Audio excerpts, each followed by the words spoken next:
एबे राज्यर समस्त अंगनवाड़ी कर्मी आसी बड़ खबर तेज केवे अंगनवाड़ी कर्मी मानक सरकारी चाकरी मान्यता मिलवा सहित से दरमा वृद्धि पाइब एपरिक से पेंशन मिल एपरिक पिला खाद्य टंका वृद्धि पाइब आ समस्त दाबी गुड़ी पूरण कर तेज एने बर्तमान बड़ खबर कौन रही चलतु नजर पकेबा तेज जाना पूर्व आप चैनल को प्रथम थरिक आसते चैनल को सब्सक्राइब कर पाखे बेल आइकन को ऑल बटन सेट करने सहित वीडियो हेल्पफुल होती निहाती भाव वीडियो को लाइक कर डिस्क्रिप्शन में टेलीग्राम चैनल लिंक अच्छी तो जाकि आपने जानी जातु तो देखो आप निहाती भाव जानी डिसेम्बर 12 तारिख में तुम आंदोलन रही है तो 11 तारिख में कौन होता समस्त कमिटी मेंबर हेड मान को डक जाता आलोचना तो क्यों प्रसंग आलोचना होता तो फास्ट कथा हो कि 51 वर्ष धरी अंगनवाड़ी कर्मी मैंने तो कार्य कर सरकारी चाकरी मान्यता मिल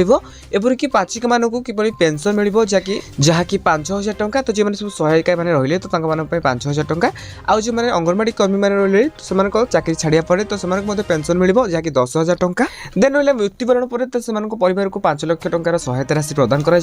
एपरिक पिलाने आसुवा खाद्य टंका बढ़ा जाऊ जेहेतु विधायक मान दरमा वृद्धि पाइला तो समस्त प्रतिश्रुति देते कि सरकार बीजेपी सरकार प्रतिश्रुति देता कि तो आम शासन को आसला अंगनवाड़ी कर्मी मान दरमा वृद्धि कराइबू हेले निजंकर दरमा बढ़ी जाऊँगी विधायक दरमा बढ़ुची हेले अंगनवाड़ी कर्मी मान दरमा वृद्धि पाऊना तो बर्तमान कथा होची कि तो सब कथा आलोचना पर बर्तमान बड़ खबर होची कि 12 तारिख आंदोलन पर पुणी थे शुक्रवार आंदोलन होगा जाऊँगी तेज निहती भाव आपने आंदोलन समय योगदान करेंगे तेज अंगनवाड़ी कर्मी दरमा वृद्धि स्थायी नियुक्ति नहीं जहाँ भी अपडेट आसो आपने जानवाक चाहते आम चैनल को सब्सक्राइब करूँ आउ हाँ आप सांग साथी पाक भिडियो को निहती भाव सेयार करूँ